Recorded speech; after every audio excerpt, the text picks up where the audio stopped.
You ask Tiger to solve. This deals with linear equations with one unknown.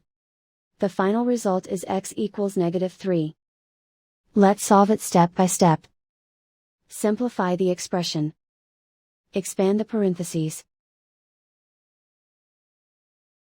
Simplify the arithmetic. Group all constants on the right side of the equation. Add 6 to both sides. Simplify the arithmetic.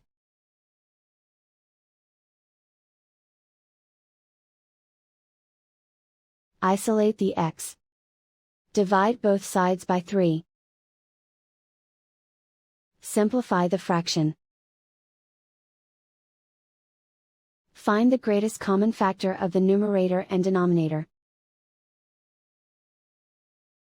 Factor out and cancel the greatest common factor. And so the final result is x equals -3.